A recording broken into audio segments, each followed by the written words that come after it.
Assalamualaikum warahmatullahi wabarakatuh. Selamat datang kembali di channel sing tidak terlalu berfaedah, tapi semoga di konten kali ini itu menjadi faedah ya. Karena yang saya bicarakan kali ini tentang kebijakan pemangku jabatan, pembuat otoritas di Indonesia tentang pendidikan dan kesehatan ketika corona. Iya.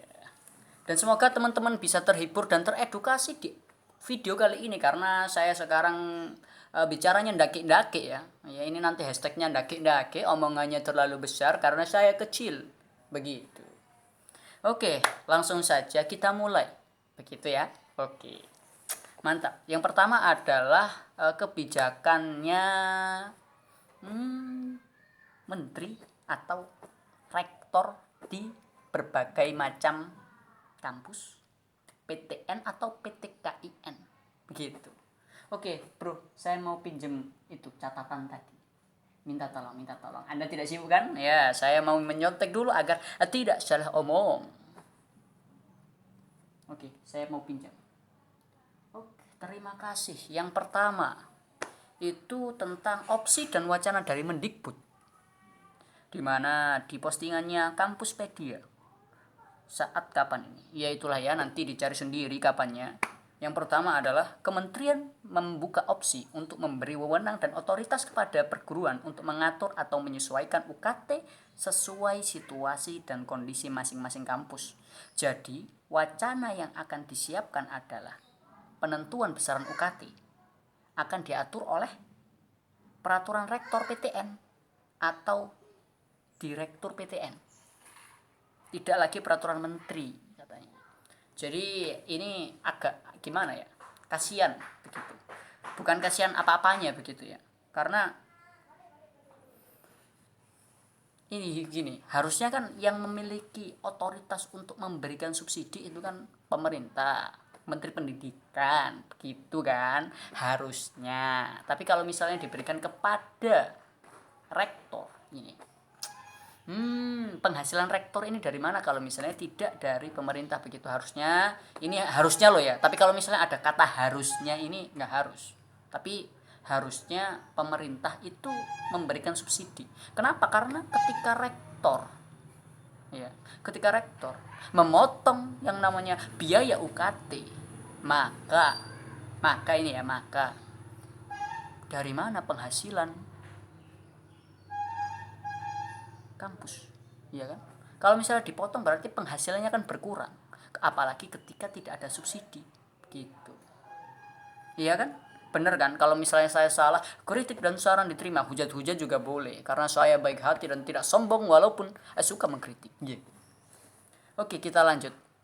Itu agak riskannya, agak bulat-bulat begitu. Yang pertama itu tadi. Kemudian begini, ini ya kan bulat-bulat. Kalau misalnya dari menteri itu menyerahkan kepada rektornya kalau misalnya dipangkas UKT-nya itu penghasilannya berkurang. Bagaimana gaji para pegawai, gaji rektor, gaji siapa lagi itu namanya, ya yang ada di kampus lah ya, kemudian biaya listrik dan lain sebagainya. Walaupun kampusnya tidak beroperasi secara, di kampus itu nggak beroperasi, tapi kan tetap ada biaya untuk pembersihan, perawatan dan lain sebagainya, itu kan tetap keluar biaya begitu. Dan juga gaji pegawainya kan tetap dibayar dong begitu. Tapi gimana sih kebijakannya, saya juga tidak tahu. Oke, kita lanjut. Bahwasanya itu ya, kalau misalnya nggak disubsidi itu penghasilannya kampus itu ya berkurang. Oke, jadi itu ada dua itu kalau misalnya ya itu tadilah, simpulkan sendiri. Oke, kemudian yang kedua ini kalau misalnya di pendidikan itu ruwetnya seperti ini, apakah di kesehatan juga sama? Di mana rumah sakit jika tidak disubsidi oleh pemerintah, maka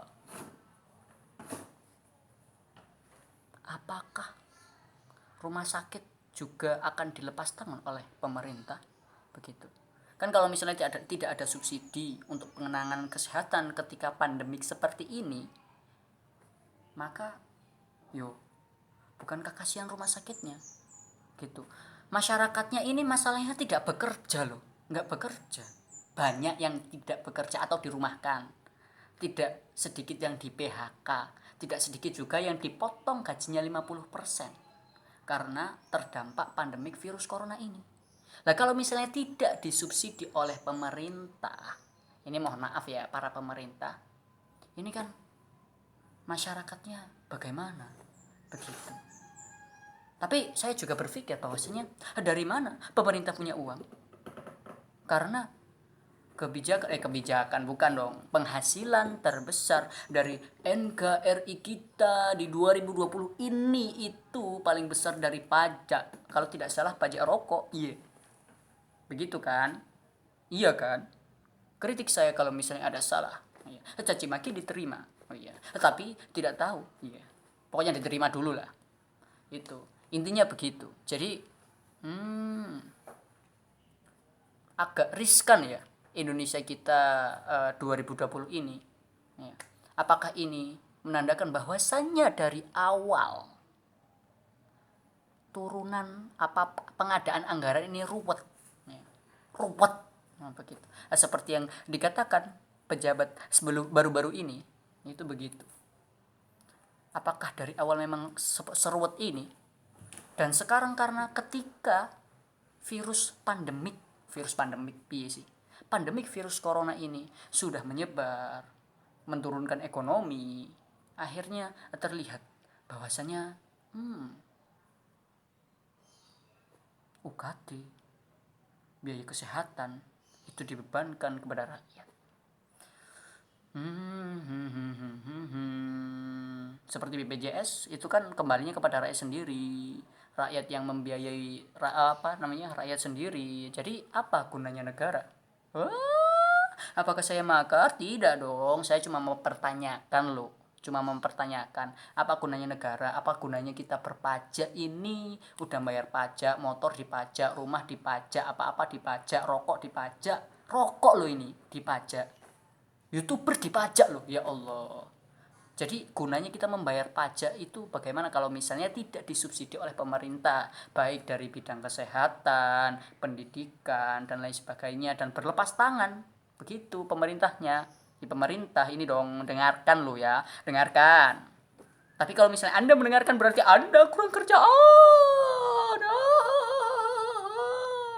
Tapi tenang saja, nggak apa-apa. Kalau misalnya pemerintah mendengar ini berarti kalian semua ini yang sudah menonton peduli dengan rakyat Anda, rakyat kecil seperti saya. Secara harfiah saya memang kecil, iya.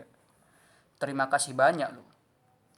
Tapi kembali lagi bahwasanya ini agak sulit sekali begitu bagi kita bangsa Indonesia dewasa ini itu menghadapi hal yang seperti ini. Apakah ini memang keburukan sistem yang kita anut, yaitu demokrasi, itu sudah terkuat? Apakah ini adalah salam kehancuran kapitalisme? Iya. Apakah ini salam kehancuran demokrasi? Apakah ini, ya, pertanyaan terakhir, salam kehancuran bangsa ini? Ya sudahlah, nanti saya kena dong. Oke, mungkin begitu saja. Jadi solusinya bagaimana kita tunggu di vlog selanjutnya. Assalamualaikum warahmatullahi wabarakatuh. Sampai jumpa. Hahaha.